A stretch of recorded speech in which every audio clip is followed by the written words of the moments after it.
Welcome to another edition of the Basketball Teacher Podcast. Our mission is to bring you discussions on a wide array of topics in the coaching world to grow players on and off the court. You can connect with us on YouTube, Facebook, and Twitter, and also reach us directly through email at basketballteacherpodcast@gmail.com. Now, here's your host, Coach Mike Hernandez. Welcome back, everyone. Thank you guys so much for joining us here for another episode, wherever in the world you're listening to us from, whatever platform you guys are listening to us on. As always, like I say every week, thank you guys so much for the support. Thank you for the kind messages that you guys have left, emails, tweets, interactions on social media. Thank you, thank you, thank you. Keep them coming, and really looking forward to bringing this one to you guys today. We've touched on this subject in previous episodes in different areas and different aspects, but we're taking a little bit of a different angle with this particular topic. And we're talking today about specifically about helping players learn from film. I think that this is one of those topics that is really interesting because coaches have so many different perspectives on what film is used for and what the purpose of film is and what players should be getting out of film. So we're kind of taking a different angle with this one, talking about the purpose of film, talking about how players can learn from it. And as a coach, how you can kind of process some film and make sure that you're communicating it to your players in a way that they can make sense of it and they can make use out of it. So this is going to be a real fun one today. Very happy to be joined by the basketball coach out there in Hartnell College. My guest today is Coach Natalie Marlowe. Coach, thanks so much for joining us today. How are we doing? Doing great. Thank you for having me. I'm excited to be with you. Yeah, really excited to get going on this, Coach. Let's go ahead and get started with your journey. Where is the basketball game taking you? Where's the coaching journey taking you? And what are the steps that got you to where you are right now? Yeah, for sure. So as you mentioned, I am currently the head coach at Hartnell College, California Community College in Salinas, California. This is my first head coaching opportunity, and I've been here for 2 years. Prior to that, I'll kind of work my way backwards because it's got a long list of where I've been. So, go for it. Prior to taking over this program, I was an assistant coach at Division II Cal State Monterey Bay, just down the road here in Monterey, California. Prior to coming out to the West Coast, I was an assistant coach at Division III UT Dallas, top 25 program. A couple of trips to the NCAA tournament. Really found a lot of success there. Prior to UT Dallas, I was at University of the Incarnate Word Division I school in San Antonio, Texas. Prior to that, I started my coaching journey at Hendrix College, a small Division III school in Conway, Arkansas. Prior to coaching, I played Division I basketball at Chicago State University. And then my high school career was played in South Milwaukee, Wisconsin. So I am a product of the 414, longtime Nice. Milwaukee Bucks fan. So it's been a lot of fun to see, that organization. When I grew up, the Bucks were kind of the bottom of the barrel, and kind of to see them excel and obviously win a championship is been very similar to kind of my journey. So as a coach, as the game and your experience, because you've been to so many different parts of the country, is the game in your experience kind of look or feel any different at a regional level or wherever you've been? Has it just kind of felt like the same type of game no matter what area of the country you're in? Yeah, obviously basketball is basketball, but you can definitely feel a shift from, where I grew up in the Midwest, basketball country, right? Where the sport was invented, and, just a very highly fundamental focus in the Midwest. And then, kind of going down south, you just get a lot more kind of run and gun, a lot more fast paced basketball. And then kind of on the West Coast, it's been, that West Coast swing. I really, really stick by that. It's kind of a combination of both, depending on what kind of pocket you're in. Even within the state of California, from SoCal to NorCal, it's very different. And you get, and we got a taste of that tonight in our game. So it's been really kind of fun for me, having coached at every NCAA level, and then now at the community college level, junior college level, I feel like I've really been fortunate to experience so many different types of players, but also Sure. just coaching styles and philosophy. So it's been really helpful to kind of mold and mend my philosophy and really have a advantage when it comes to scouting and game planning. Yeah, yeah, and you kind of have a understanding of kind of like what each region is kind of like, and kind of maybe a little bit about what like you said, basketball kind of looks like in that area. Kind of has expanded your knowledge of the game, because you can kind of tell if somebody's from the Midwest or maybe somebody's from down south. You almost have like a little bit of insight maybe as to maybe what their play style or what their type of game might look like, a little bit just based on the kind of the region that they're from. Have a little bit of a clue going in.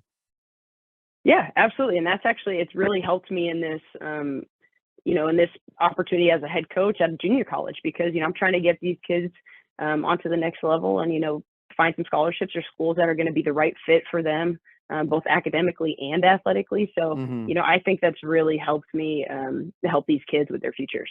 Awesome.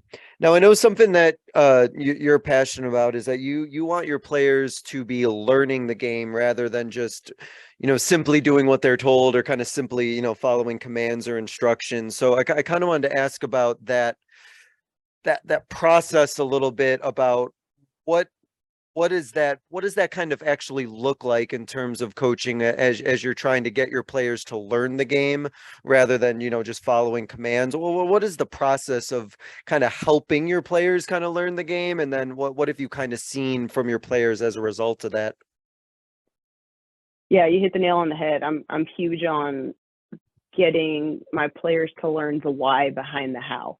As coaches, we're Hmm. always do this and, how to do that, how to do this, how to cut, how to score, all that stuff. But at the end of the day, kind of within our offensive philosophy and even defensively, I really like to be hard to scout. And I think you can only do that by running offenses that allow your players to read the defense, make the best decision for what's to come. As well as I do, that basketball is, probably the quickest moving um, game, as opposed to, hockey where that puck's flying around. But Hmm. you've got to be Hmm. able to change your mind and make decisions on a dime. And if kids don't understand why they're doing things or why we're asking them to do certain things within plays or schemes, then it's going to be hard for them to execute and, do the how. So I really do. We take a lot of time. We talk a lot about fundamentals. We do watch a lot of film. I really encourage our players to ask questions. I try Yeah. to have them not repeat the same questions. That's a huge thing. Yeah. Is you want to avoid the repetitive questions. But to me, if you're having athletes, repeat the same question, I don't think I'm doing a good enough job of explaining them or teaching them. So we really try to, I hate when it's a monologue. I tell our kids all the time, I don't want film. I don't want practice to be a monologue. I want to hear what you guys are thinking. And, I'm never going to be right 100% of the time as a coach. I'm going to be right a lot of the times, but I'm not right all the time. And I want to hear what they're feeling within the game, within practice, because at the end of the day, they're the ones physically playing. We can only do so much to teach them how to maneuver in the games.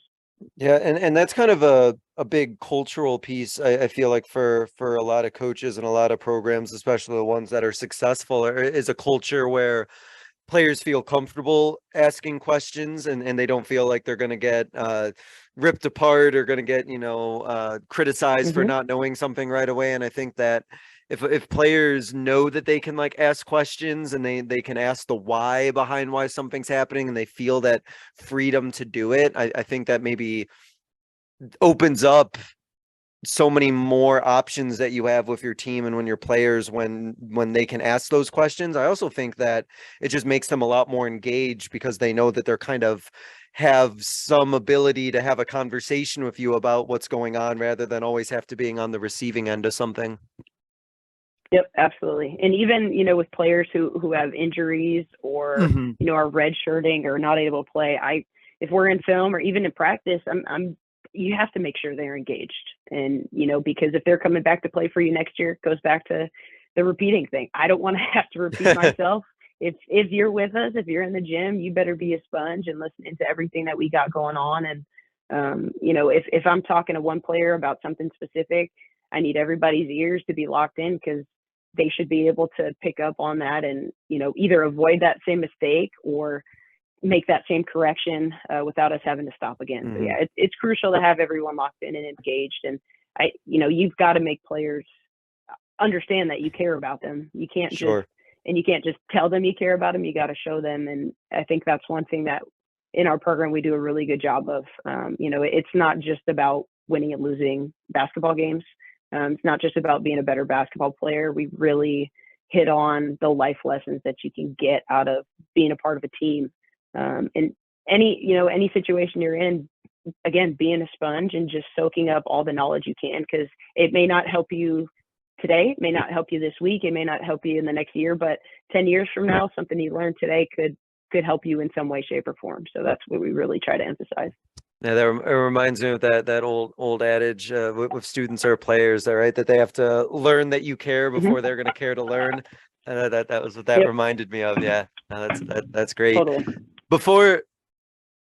Before we hit our topic, though, I do want to give you the opportunity to give a quick rundown about JUCO. There's so many misconceptions out there. There's stereotypes or things that people might think about what basketball looks like at the JUCO level. And I know I've had guests on before who are junior college coaches, but I want to make sure that I give you that opportunity before I hit this topic to let the listeners know and let it all know about what JUCO basketball is really like. Yeah, absolutely. And I'll be very blunt and honest. I was kind of one of those people before I was able to really, recruit when I was in Texas, and then also obviously now being in that role as a junior college head coach. It's particular to California, right? We're our own association, so we're not competing across the country, and so even out in California, it's so different than the rest of the country. And my team specifically, I am coaching kids who are related to this area. I have pretty much an entire team full of kids from Monterey County. And up until really this year, the rules in California didn't allow for us to really recruit outside of our region or outside of the state. So I do have, I've got one kid from Idaho, and then I've got another kid who's originally from Texas, but was down in SoCal, had moved to SoCal. And so particular to California, it is a lot of, it's very different than the rest of the country, right? We don't have athletic scholarships out here. And I'm sure if anybody who's listening has seen Last Chance U, I have received countless text messages. Is that really what it's like? And the answer is 100% yes. I've got kids who are fighting, for meals every day. I've got kids who have been homeless before. And I've got kids who are super talented and just didn't have the grades or the mindset or the leadership, either at their high school programs or at home. So it's one of those things that I have learned so much from these kids, and they've taught me so much just about life. And I only hope that I can do as much for them as they've done for me as a coach. But it is a different outlook. And the transfer portal, I think, has really hurt junior college kids. And that's a whole, I'm not going to go down that route. No, I'm sure that's crazy.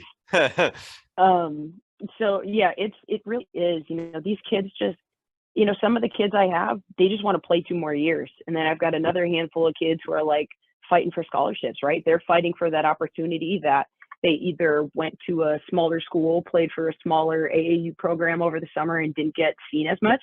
So it's really just such a incredible combination of the people that I'm around every day. But it's fun. I think the biggest thing for me, and to keep it short, is just the difference between California and the rest of the country is we're really just in our own little bubble out here, and a lot of rules are different, and it's tough without scholarships.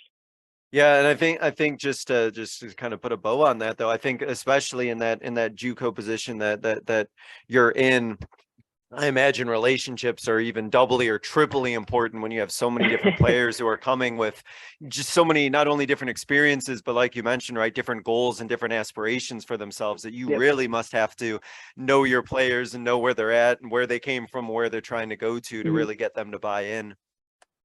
Yeah, it's critical, and to know where they're going to fit and where they're going to be able to flourish, and it really is. I mean, if I were to break up how much I coach basketball, it would be about 15% of what I do, other than, having kids in my office going through a rough day, trying to find out how they need to sign up for classes, this, that, and the other. So yeah, it really is. And that's what, again, it's been so special because, these relationships are they're going to last a lifetime. And I've just gotten such a great response from kids that have played for me in the past, and kids that even have left the team. I had kids who quit midway through the season last year because they were softball players. And Mhm. I got a text from them beginning of this year, just still thanking me for the effort and, getting to know them and really everything that we did as a program for them.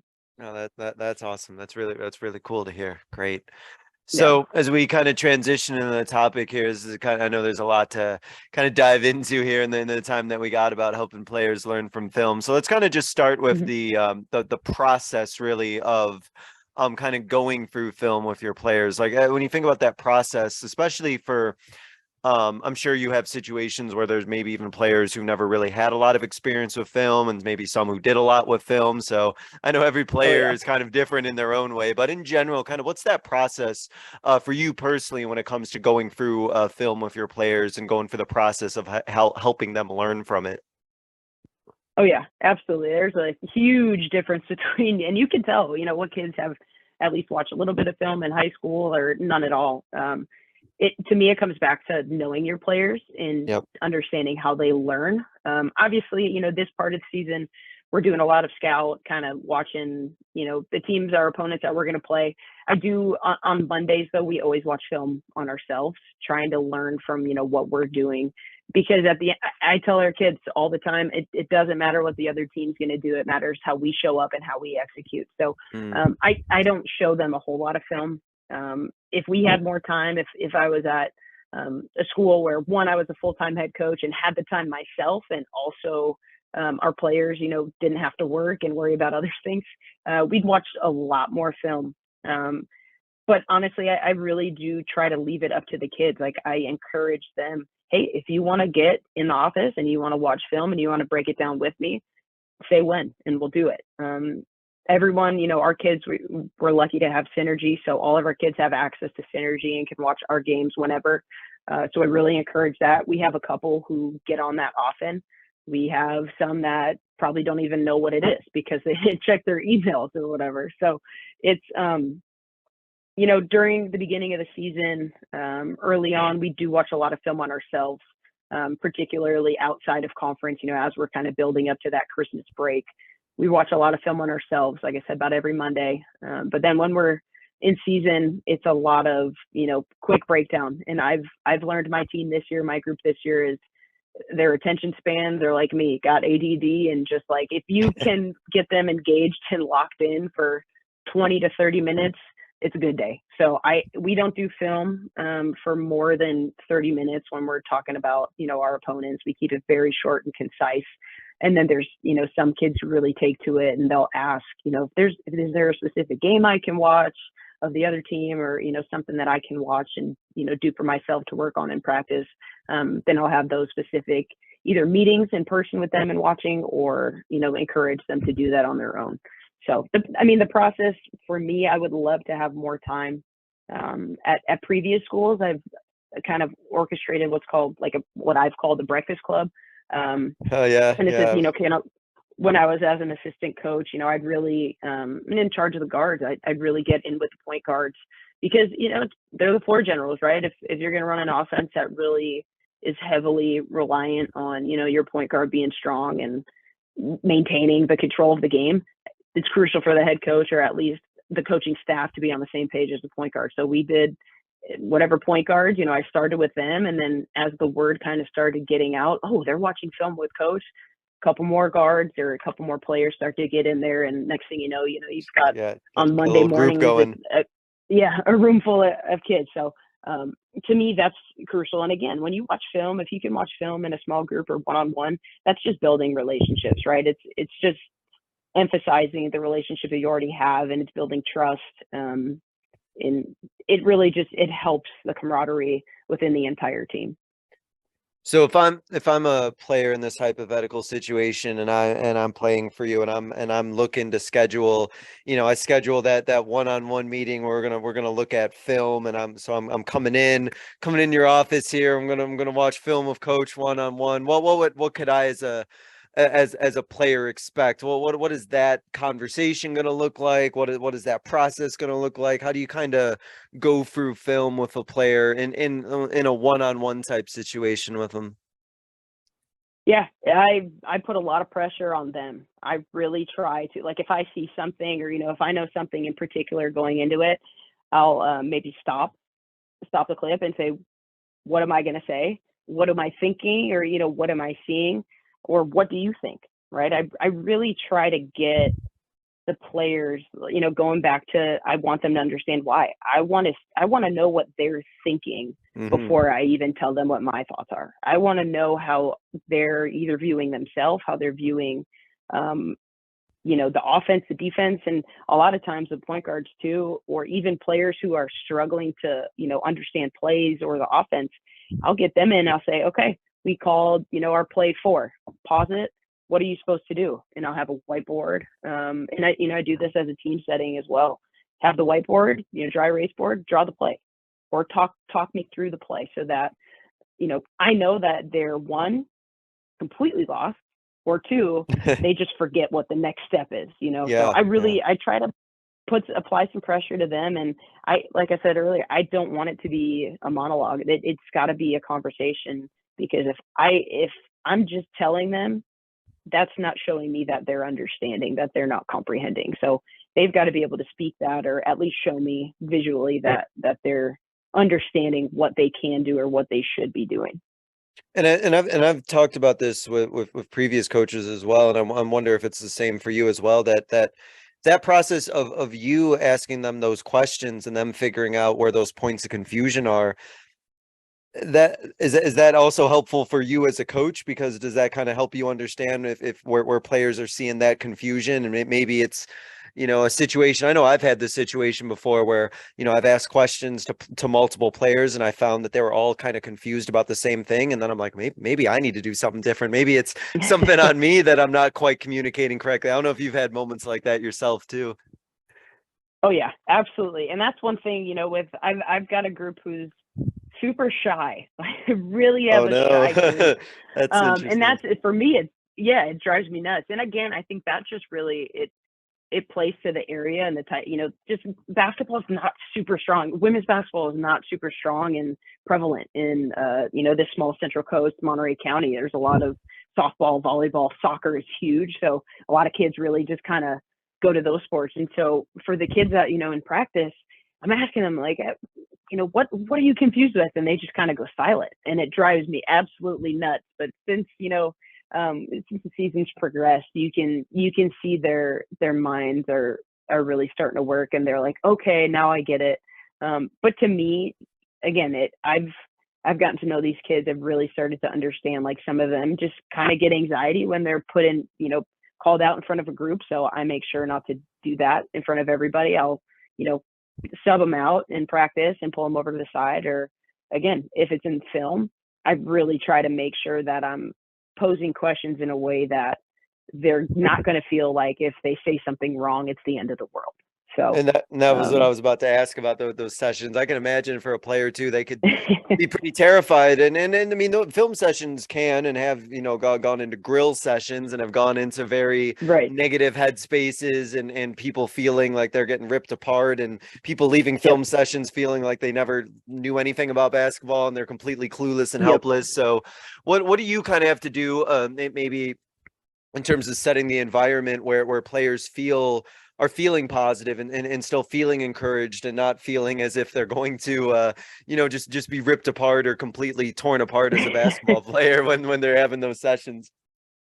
Yeah, I always, especially if it's repetitive, right? If I'm like, here we go again. Like, you missed this, you missed that. And then a third one comes up. I really do always try to find at least a positive thing that you can show in film. And if, like, they just had, the worst game that they've ever played and there's really nothing positive, I even look to the bench. Like, if our film catches the bench energy, if it catches someone still being a good teammate, like, I'll try to point that out.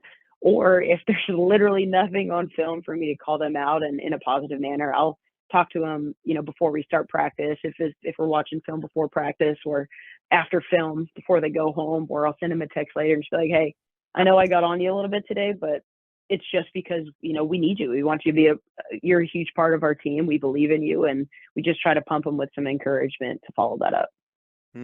Yeah. And I think that's kind of a trick, not a trick, but that is kind of one of the interesting philosophies that as a coach, I think we really have to balance, or one of those like juggling acts that we have to do is I know like we want to use that film time so much to be really productive and do a lot of learning and make sure there's a lot of corrections and a lot of mistakes potentially being fixed. But at the same time, we really have to make sure as coaches too that we are pointing out the things that they're doing well, or the things that are going well, because we want to make sure that we're maintaining those habits as well, right? Yeah, and that's why, for me on Mondays, that's a huge part of why I do want to watch film on Mondays, because I'd like to start the week with highlights. If I have time to put together a little highlight reel of either the week before, a couple weeks before, really just try to, again, show them like, hey, this is the great stuff that you did, right? We need to do more of this, so that you kind of start off the week with a little bit of positivity, encouragement, right? Light a little bit of a fire underneath them to keep working. And that sometimes, for me too, if I know that I really got on a kid in a game, like happened tonight, I really jumped a kid tonight because she gets 2,000 the first 2 minutes of the game, and she knows better than that, and it's something we've been working on. And so the thing is, go back and watch the game afterwards, and I'll always try to send them a clip like, hey, you were so bad in the first half, but look at how you picked it up in the second half. And I'll send them just a text, a video clip of them just dominating, so that, again, they know I'm gonna get on them because I know they can do better. But again, show them how good that they actually are when they execute the way that we talk about.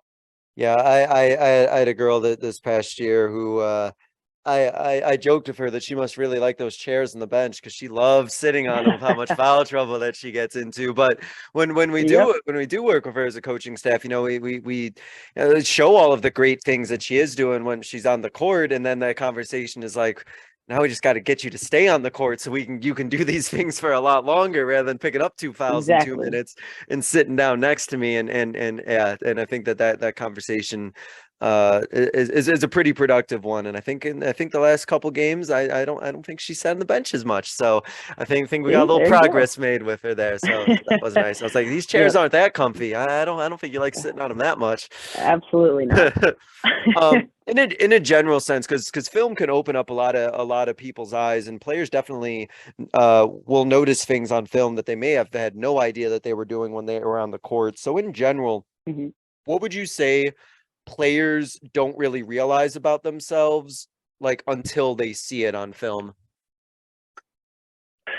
Probably the number one thing is how hard they're not working defensively, and how hard they think they're working defensively, but they're not. And then the second thing would be, court vision within our offense, at least. Like, you didn't even look left and you had a wide open block to drive to, or you saw, you completely missed your teammate cutting because you're dribbling down at the floor when you should just be, scanning the court or whatever. So I would say kids thinking that they're really, like I said, working as hard as they think they are defensively. And they're, I think that goes hand in hand with, their closeouts and, well, coach, I was there and she just had a good drive. I said, no, you were nowhere close. Like, and it's pretty blatantly obvious on film. But then to me, I think, film really shows just, it slows the game down, mentally for kids when it comes to offense, depending on what style offense you're running. And that's interesting that you bring up about the work on defense, or maybe lack thereof, as you mentioned sometimes that they're not showing. So is it just is it everything? Is it just like not getting back on defense? Is it not rotating? Is it not getting, in position, or is it just in general all these different elements on defense that you just see that maybe the hustle or the execution isn't where it needs to be?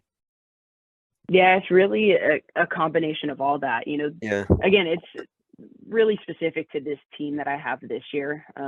We've got talent. It's really just they've never been held accountable prior to coming to play for me, right? Like like I mentioned, right? I've coached at Division I. I played Division I, and I'm coaching a group of kids who probably didn't even know like Division I existed. Like most of them, that's how kind of secluded some of the kids in this area are. And so really balancing that with, hey, you've shown that you can work harder than this.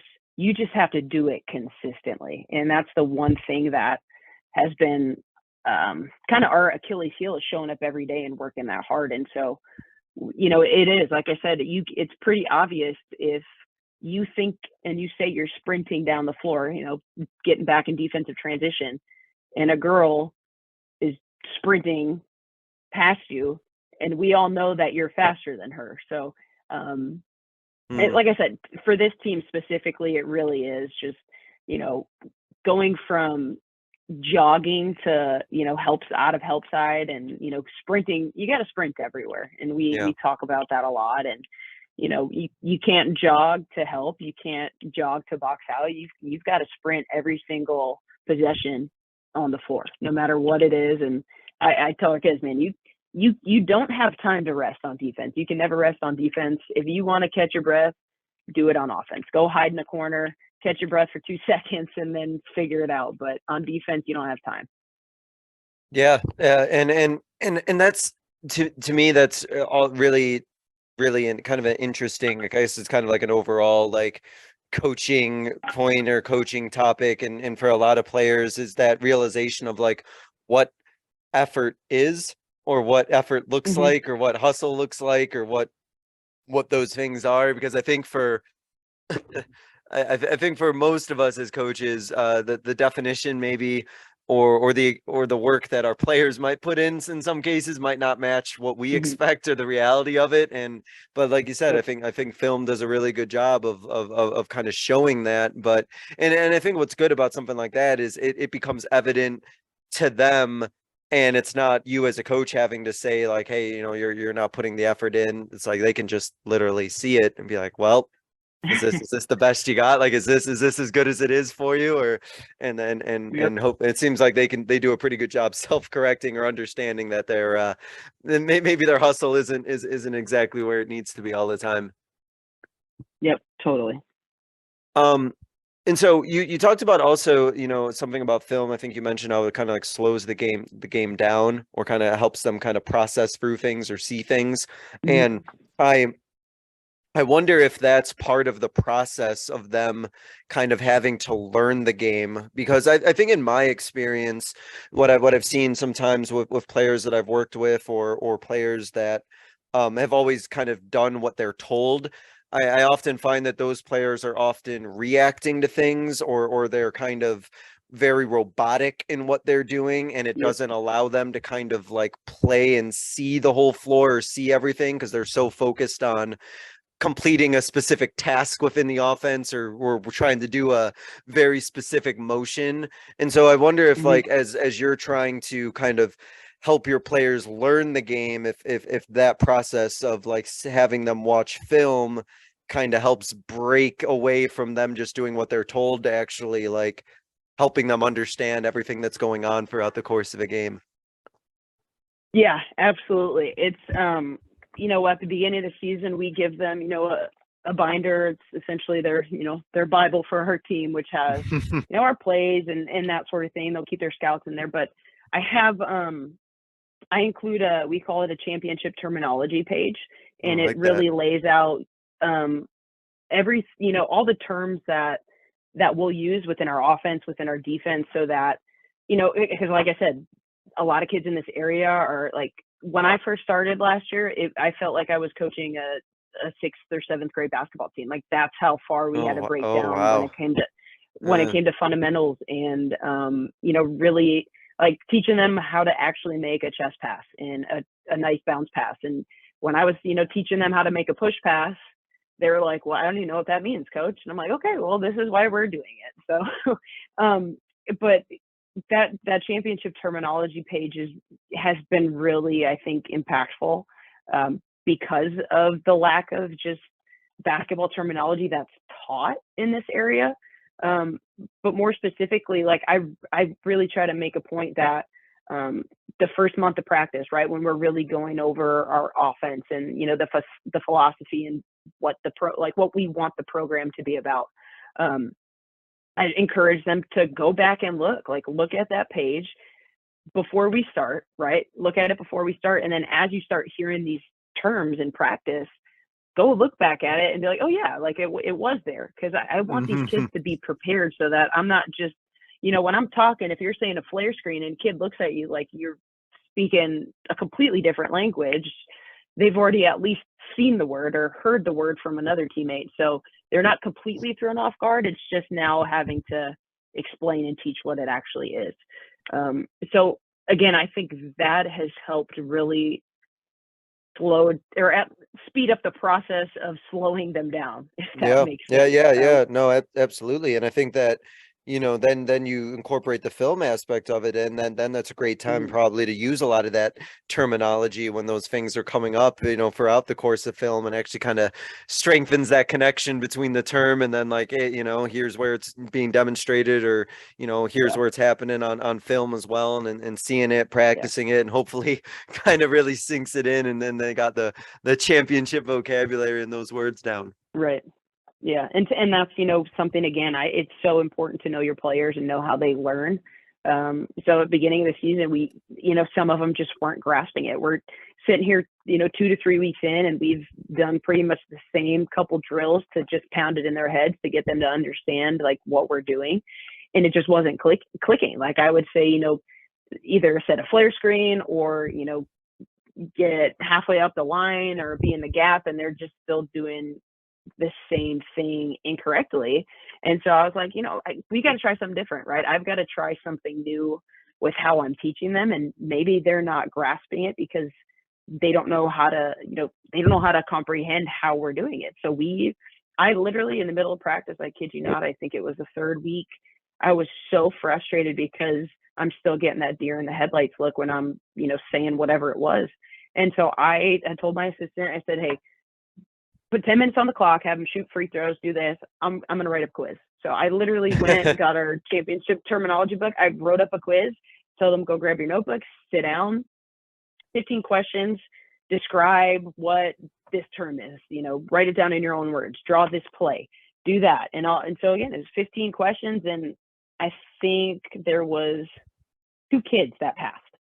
And it was one of those things to where, okay, well, obviously it's in one ear, out the other, and it's not sticking. We've got to find a way to plug that other ear and get it to stick in their brain so that when we're saying it, we're not just going through the motions of drills. And when we're doing offensive breakdowns, again, they're understanding the why behind the how we're asking them to do it. Yeah, no, and you said it does a great job circling back to what we talked about earlier, right? Like knowing your players and knowing like the way to communicate with them or the way to teach something to them in a way that's going to stick with them. And you as a coach have to make sure that you're, not trying to just repeat the same thing over and over again if they're not getting it, because then you're getting frustrated, they're getting frustrated, and nobody's really getting anywhere, and having to make sure that you can communicate it or demonstrate it in a way that'll stick with them. And hopefully once it sticks with them and they get it, then they got it for good.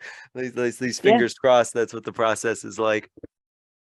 Yeah, exactly. And that's, when we did that, it was again, trying to, I'll always, go back to myself. How can I teach them better? What can I do better? And so, after that, if you can tell that it's not working by either demonstrating in person, talking them through it, that's, again, we went back, find some, film from either when I played, because it's, part of the offense that either we ran, or find teams that just run similar motions and movements, whether it's defensively or offensively, put them in the film room and say, hey, this is what it should look like.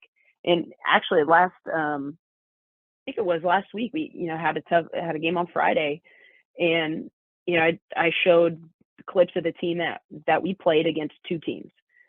One team that executed really well, and then another team that executed poorly. And I showed them, I said, this is what it could look like against, what it looked poorly. And then I said, this is what it should look like when we play them against, I think it was the press. And you could kind of see like the shift, slight head tilt, like, oh, okay. And so for me, it was super helpful. And trying to show them, like, if they can like see a comparison, this is what I am doing compared to this is what I should be doing. You could kind of, again, see their eyes widen a little bit, like, oh, okay, that makes sense. Yeah, no, that's a really nice way to put that. No, I like that a lot. When looking at film, and going through film, whether it's one-on-one or with a group of players, I know, and I'm sure you could be the same way as a coach. There's so much that we see, and there's so much that maybe in our mind we want to talk about or correct or go through or teach or educate, but obviously we can't get through everything, and we certainly don't want to overload players with way more than they can handle or way more than they need. So what's kind of that process for you to make sure you're hitting what needs to be hit, and the process of kind of choosing maybe not to focus or touch on, maybe the hundreds of other things that you also notice during film? Yeah, I really try to, especially this time of the season, right? Like it's conference play. Yep. You only got about a day to prepare sometimes. It's really particular to what's going to benefit us in the short term. So for instance, right, we've got practice tomorrow. We've got another game on Friday. So when we watch film, we'll watch a little bit of our game tonight, and then, just a little bit of who we've got on Friday. If there are things that are going to be in our scheme or game plan for Friday, we'll definitely touch on that. If we're going to see a zone and we didn't execute well, with our high-low or, penetrating to the open lanes or windows, definitely, like I said, in the short term, we're going to focus on things that are going to help us within the next 2 to 3 days. If it's a long-term thing that isn't fixed, obviously you're just trying to limit the amount. Like you said, it can get overwhelming really quickly. And like I mentioned earlier, you got to know your team. And if you can't keep these kids focused for, longer than a 20 to 30 minute film session, it's tough to get in a lot. So I try to, when we start film, I said, hey, no, it's got to be a conversation, right? If you see something, say something, speak up. If you have questions about how you could have done something better, ask. And I really do. I try to let it run as much as I can without stopping a whole bunch. But if I see things that it's like we messed up back to back to back times, we're obviously going to show it. But I try not to show it more than twice, because you can't just keep pounding it in their heads. They kind of tune out. So about twice I'll show it max. And then if it's a specific player, kind of same thing. And yeah, I think it really is knowing, again, individual players, what they can take, what they can process, and how they can process it.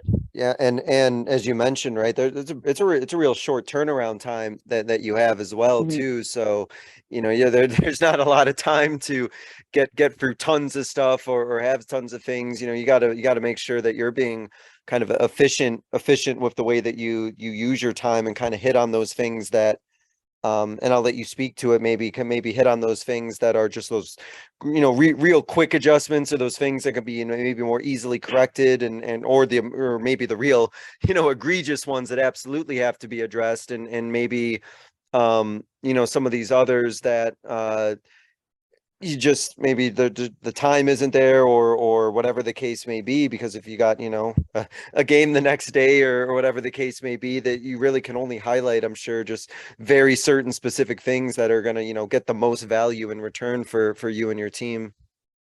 Yep. Efficiency is my favorite word. Oh, yeah. You have to, you really have to just keep it concise. And again, you got to control what you can control. You can't waste time worrying about things that, I'm not going to be able to change a player in a year, right? You can't help a kid who's not aggressive be aggressive in a year span. That's something that's got to happen over the summer. So it's really the things that are going to be controllable and prioritizing those.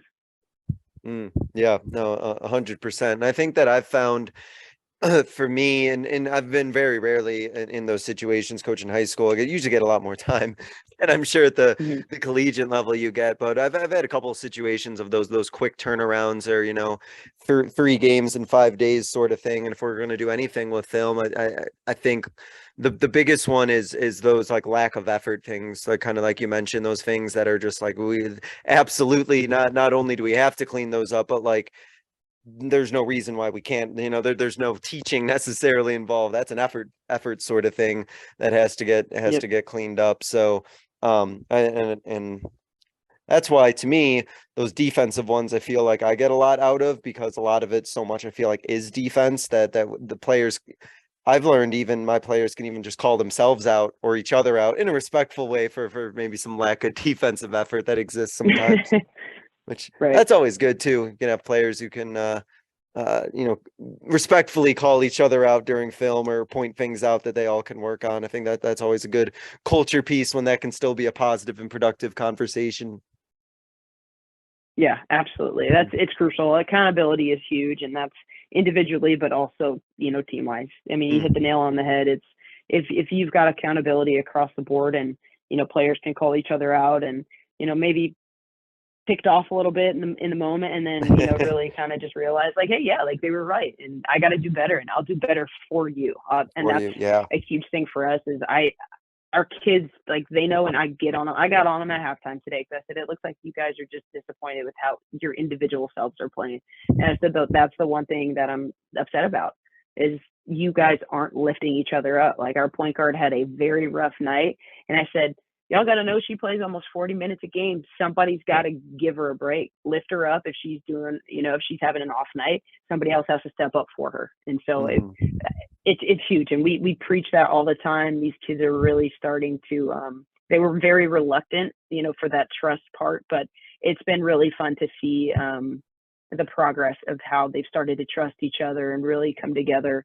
and know that if someone's calling you out, it's not because they don't like you. It's because they care and they want you to do what's best for yourself, but also what's going to help the team. No, absolutely. Couldn't agree more with that. How do you kind of take the things from film sessions and then put them in or integrate them into your practices? Kind of, in other words, how does what's happening in film and what's happening in practice, what relationship, if any, kind of exists between the two? Yeah, it kind of circles back to the prioritizing and knowing, I guess in the short term, what you need to work on, either to prepare for your next opponent, or how to tighten up what you're trying to do as a team, offensively or defensively. So if I know we've been struggling, with our man closeouts or boxing out, which has been a huge thing for us the last couple games, I really hit on that in practice. And going back to the effort, right? If I don't feel they're working as hard, or they think they're working harder than they are, I'm going to show that to them on film, so that hopefully they're like, all right, I gotta buckle in and work a lot harder, or box out, or do whatever I need to do in practice. And so we really just try to be as specific and, again, efficient as we can, to try, we, at the end of the day, we don't have a lot of time with these kids at the junior college level. It's tough with our schedule and sharing a gym with yoga and, men's basketball and volleyball. So it's just, it's really, time is precious here. And especially, I'm a part-time head coach, so it's even more precious for me to try to, I treat it as a full-time position, and I give these kids everything, probably more than, I give my family. Full-time hours at a minimum, right? Yeah, exactly. And it's, I wouldn't trade anything for it, because I know they're giving it back to me. And so, I tell them all the time, I said, you're always going to get every ounce of my energy and my effort, and I just ask for the same in return. And so it's been really fun to kind of see that come to fruition. And it's fun to see how some of them who never spent any time watching film, again, like, their eyes are kind of getting a little bigger, and like, okay, like, that makes sense. And to me, that makes me incredibly happy to see that. They probably aren't bought in, and some of them still aren't bought in, and I know that. And so just kind of stopped talking to them and felt, specifically, I just, let them be, because some of them I've got, 2 weeks left with them as their coach. And, the film, if you weren't into it the first, half of the season, I'm sure you're not going to just change in the second half of the season. So again, learning your players, being, understanding of what their futures are, what they want for themselves, and really just how to be efficient with what we're teaching and how we do transition that into practice. Yeah, and with those players, like you mentioned, I mean, at a certain point, there's almost like those natural consequences where those players who do take film seriously are probably making gains and making improvements, and maybe the ones who aren't making as many gains or improvements. And then those things, when it comes to playing time and everything, kind of in a way maybe work themselves out the way that they need to, sort of thing. Yep, totally. And I wanted to ask, as we start to almost hit our concluding segment here, if there are any positive and any specific positive stories there about film, those experiences you've had where going through film with your player and you saw them pick up on it and fix it right away. Is there any moments of film room application that you saw that they learned from the film and you saw them immediately or soon, like, apply it right to their game? Yeah, totally. There's been a bunch Sure. over the couple of years that obviously I've been coaching, but this year we had, we've been seeing a lot of zone, right? 2-3 zone, and for whatever reason, our post just couldn't grasp, that high-low pass. It was really tough, and so we showed film. Look at this high-low pass. When the ball gets, a touch at the high post, look for your post buddy, right? And then it took about 3 games, and then us watching film, and it was one of those things where we had it as an option. In one of our games, we missed our post player threw it, kind of went through our teammates' hands, was a turnover, goes out of bounds, but we showed that in film that following day. And then of course we see the same thing the next game, and we just executed it perfectly. And then kind of from there, like, these kids are starting to throw bounce passes and doing reverse layups off of it, and I'm like, see, this is fun. If you make this pass and you can get it there and just, be confident with the ball, they're finding success. So I think, to me, it was huge for them to know, like, oh, like, I can do it, right? Like, it's really building up their confidence to know that if you believe in yourself and you just try and do it, you're going to find success. You might have to fail a couple times before, but it doesn't mean you stop trying. So that was a really cool moment for us this year. I mean, it must be so gratifying to actually just see, like, I'm sure the players too, like, with that, like, kind of like that light bulb moment comes on. I remember those experiences I've had of players like, it's just like how you showed me, coach. This is like just what it was like on film. And it was like, yeah, exactly. Like, yep, and it's just like it's like that. You almost like see almost like a literal light bulb, right? Like, kind of like go off in them as they kind of like make that connection. And I'm sure for you and your experience too, as they're putting together not just things that are happening on film, but also in their, like, being able to incorporate or understand, like, the terminology and everything that goes with it. It's like they're truly learning basketball in those moments. And I'm sure you see that. That must be really cool. Oh yeah. Yeah. Awesome. And that's the moments when it happens in the game is I look at my assistant coaches and I'm like, can you imagine if they would have caught on to that in the first half, how many points we'd be up by? Like, that kind of thing, just goofing around. But it's really gratifying to see them do it, and the smiles on their faces too, with kids who have struggled with it for so long. When they finally get it right, it's just like a aha moment where you just look up and you're like, thank God that happened. It's like, it's like all this time we've been doing a film, like, you were listening. I thought you were listening, but like, you actually were. Yep. And then I'm sure it just invigorates you more for those future film sessions, because it's like, I know they can get something out of this. So that's awesome. For sure. To wrap up, Coach, there's a couple of questions that I ask every guest. So go ahead and get started with this first one. And you can use any of your coaching experience if you want to answer it. But thinking back on your coaching career, what is a moment from your coaching career that you think others listening would be able to learn from?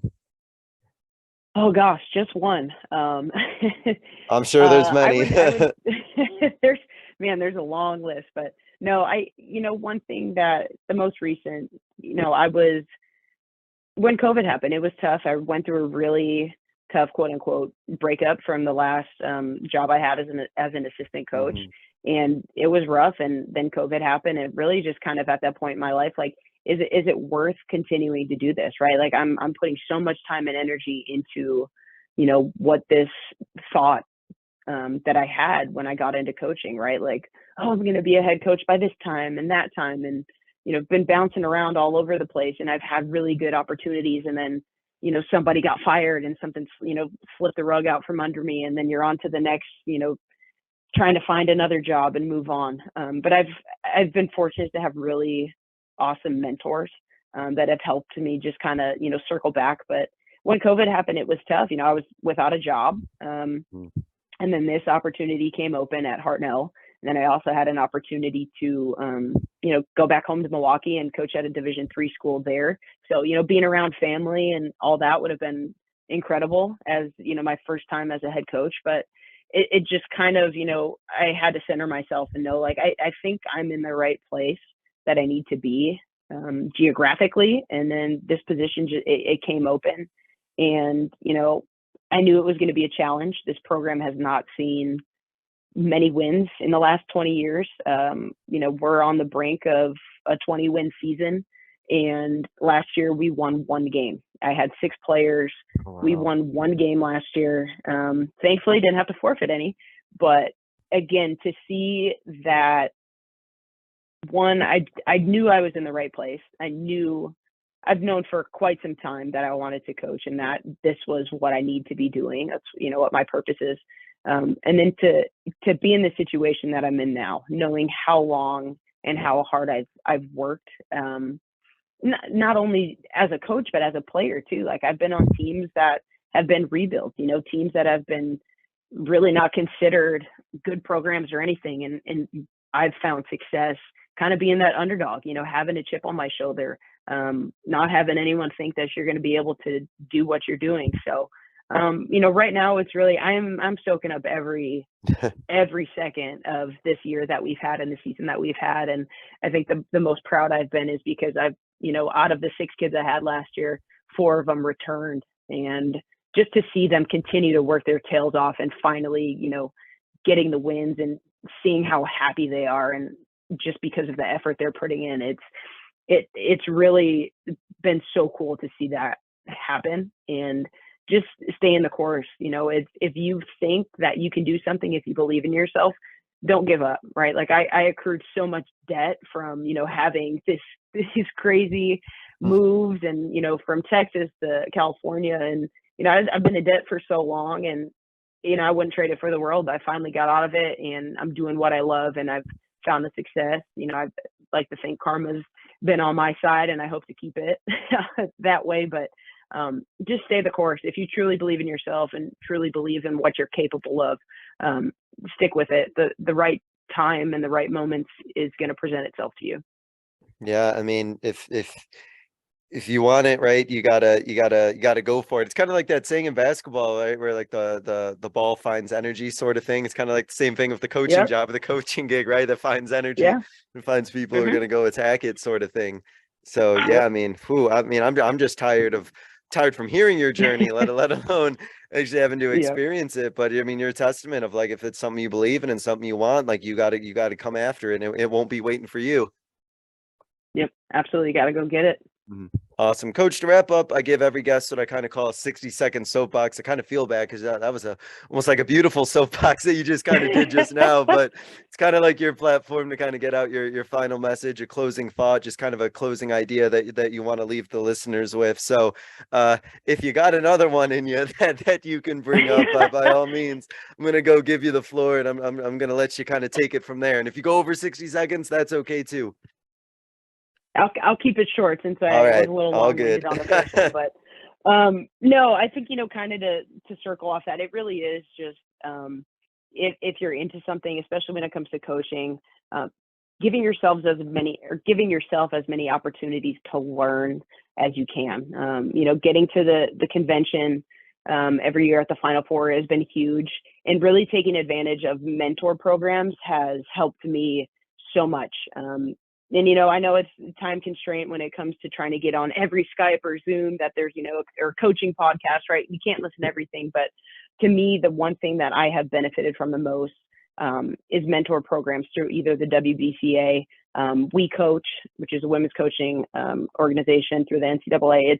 I have taken so much, and I've built the best relationships, people that I talk to every week, every month, and are just truly incredible people, incredible friends. And this, that support system, that circle that you keep, it's really important to keep it tight and keep people that are going to continue pouring into you and your success.